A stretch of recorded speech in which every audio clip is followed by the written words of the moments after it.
नमस्ते। आज हम बात करेंगे पवन मुक्तासन सीरीज़ के पहले अभ्यास की, जिसका नाम है पाद उत्तानासन। तो पहले पवन मुक्तासन सीरीज़ 2 क्या है उसको थोड़ा-सा समझ लेते हैं और फिर हम अपनी जो प्रैक्टिस है आज की पाद उत्तानासन उसको समझेंगे। तो स्वामी सत्यानंद सरस्वती जी द्वारा पवन मुक्तासन सीरीज़ बनाई गई है, जिसमें पवन मुक्तासन सीरीज़ 1, पवन मुक्तासन सीरीज़ 2, पवन मुक्तासन सीरीज़ 3 है। पवन मुक्तासन सीरीज़ 1 जो है, वो आयुर्वेद में बताए गए बात। आयुर्वेद में 3 दोष होते हैं, बात, पित्त, कफ। तो जो पहला है बात, उससे संबंधित समस्याओं के लिए बहुत ज़्यादा लाभकारी होता है और सूक्ष्म व्यायाम होता है। दूसरा है पित्त, जो कि पवन मुक्तासन सीरीज़ 2 है, उससे पित्त की समस्याओं से संबंधित अभ्यास है। और पवन मुक्तासन 3 कफ से संबंधित समस्याओं के लिए अभ्यास हैं। वैसे तो ये सभी अभ्यास अलग-अलग तरीके से लाभ देते हैं, लेकिन इनको इस तरीके से भी जोड़ा जा सकता है। तो आज हम बात कर रहे हैं पवन मुक्तासन सीरीज़ 2 के पहले अभ्यास की। तो यह पवन मुक्तासन सीरीज़ 2 जो है, वो हमारे पित्त संबंधित रोगों को दूर करने के लिए लाभकारी है। तो पित्त जो होता है, वो हमारे उदर में इसका उदर के अंगों से ज़्यादा संबंधित होता है। तो उदर के अंगों में इसका अधिक प्रभाव होता है पवन मुक्तासन सीरीज़ 2। तो उदर के जो भी समस्याएं होती हैं, पाचन से जुड़ी समस्या, प्रजनन से जुड़ी समस्या और पेट कब्जियत की समस्या है, किडनी की समस्या है और लीवर की समस्या, ऐसी अनेक समस्याएं जो पेट से संबंधित हैं, उन पर ये अभ्यास प्रभाव देते हैं। तो आज का हमारा अभ्यास है पाद उत्तानासन। यह पाद उत्तानासन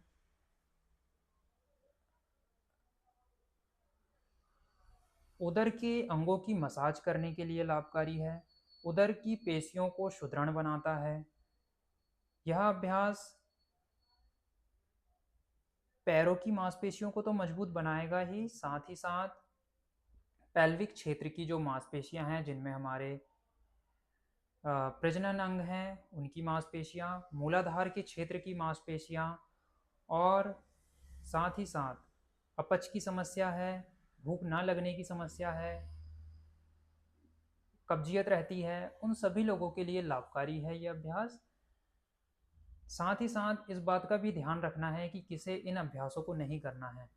तो पादोत्तान आसन का अभ्यास अगर उच्च रक्तचाप है या पीठ के निचले भाग में कोई समस्या है, जैसे कि साइटिका, स्लिप डिस्क या पीठ में दर्द रहता है, पीठ का निचला हिस्सा कमजोर है, तो उन लोगों को यह अभ्यास नहीं करना है या योग चिकित्सक के परामर्श पर ही अभ्यास को करें।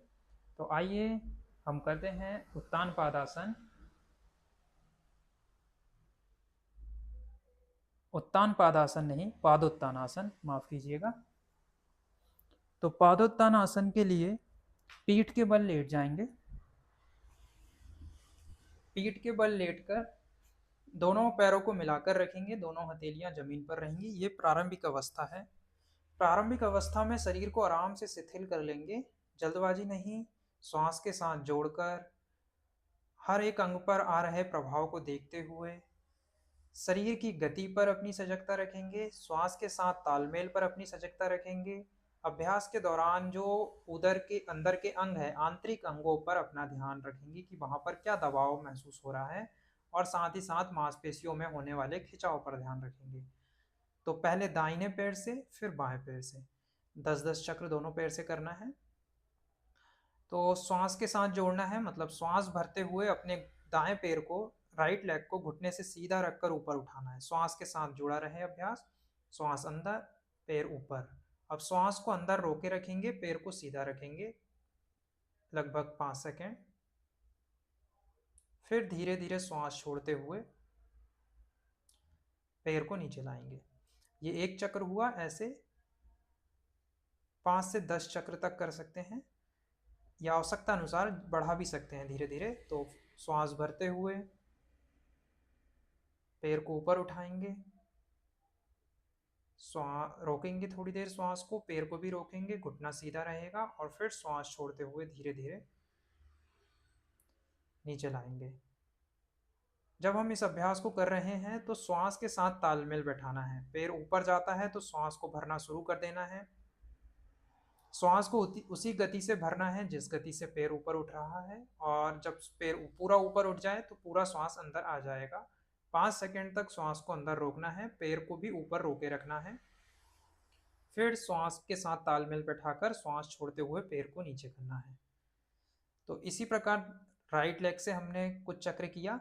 अगर पीठ का निचला हिस्सा कमजोर है तो उन व्यक्तियों के लिए आप लेफ्ट लेग को मोड़कर रख सकते हैं, जिससे घुटना ऊपर हो जाए और आपकी कमर पर ज़्यादा जोर ना पड़े। फिर अपने ये वेरिएशन है उन लोगों के लिए जिनकी कमर का निचला हिस्सा कमजोर है या कोई समस्या है, तो वे इस तरीके से थोड़ी सरलता से अभ्यास कर सकते हैं। श्वास भरते हुए पैर को ऊपर उठाएंगे, श्वास को 5 सेकंड रोकेंगे, पैर को ऊपर सीधा रोकेंगे और फिर श्वास छोड़ते हुए नीचे लाएंगे। ये पैर तभी मोड़कर इस प्रकार रखना है अगर आपके पीठ का निचला हिस्सा बहुत कमजोर है और आप नहीं कर पा रहे हैं आराम से, तब ये करना है। अन्यथा आपको पैरों को सीधा रख के ही करने का प्रयास करेंगे। तो ये तो राइट लेग से हुआ, इसी को लेफ्ट से करते हैं। श्वास भरते हुए पैर को, घुटने को सीधा रखकर ऊपर उठाएंगे, श्वास को अंदर रोके रखेंगे 5 सेकंड। बिना किसी तनाव के ही श्वास को रोकना है। अगर आप ज़्यादा देर श्वास नहीं रोक पाते हैं तो आप बिना श्वास रोके भी शुरू कर सकते हैं, श्वास छोड़ते हुए फिर नीचे। इसी प्रकार दूसरा चक्र एक बार फिर से कर लीजिए। श्वास भरकर पैर को ऊपर उठाना है, श्वास को अंदर रोकना है, घुटना सीधा रहे। सजगता श्वास के साथ तालमेल बैठाने पर जिन मांसपेशियों का हम उपयोग कर रहे हैं उन मांसपेशियों में क्या प्रभाव हो रहा है, अपने पैरों की मांसपेशियां, पेट, कमर के आसपास, उन पर अपना ध्यान, और फिर श्वास छोड़ते हुए नीचे। तो अभी हमने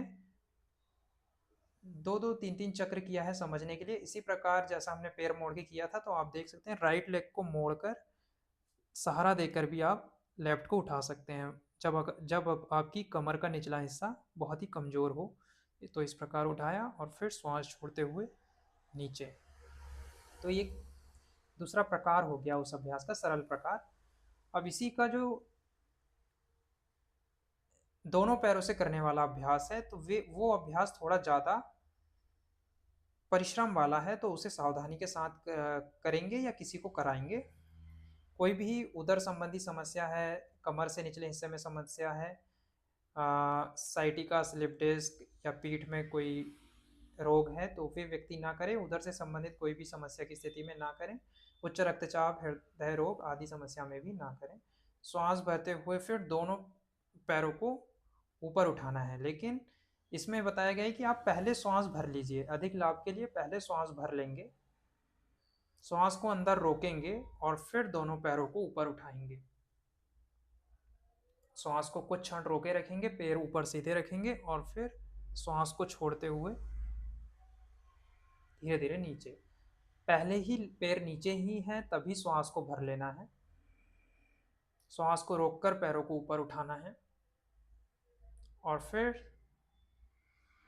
आप थोड़ी देर रुकिए और श्वास को भी अंदर रोके रखिए जब तक संभव होता है, 4 सेकंड 5 सेकंड, बहुत अधिक नहीं रुकना है। और फिर श्वास छोड़ते हुए, श्वास पर कंट्रोल रखते हुए धीरे धीरे श्वास छोड़ेंगे, धीरे धीरे पैर नीचे जाएगा। तो ये था हमारा पादोत्तानासन का अभ्यास।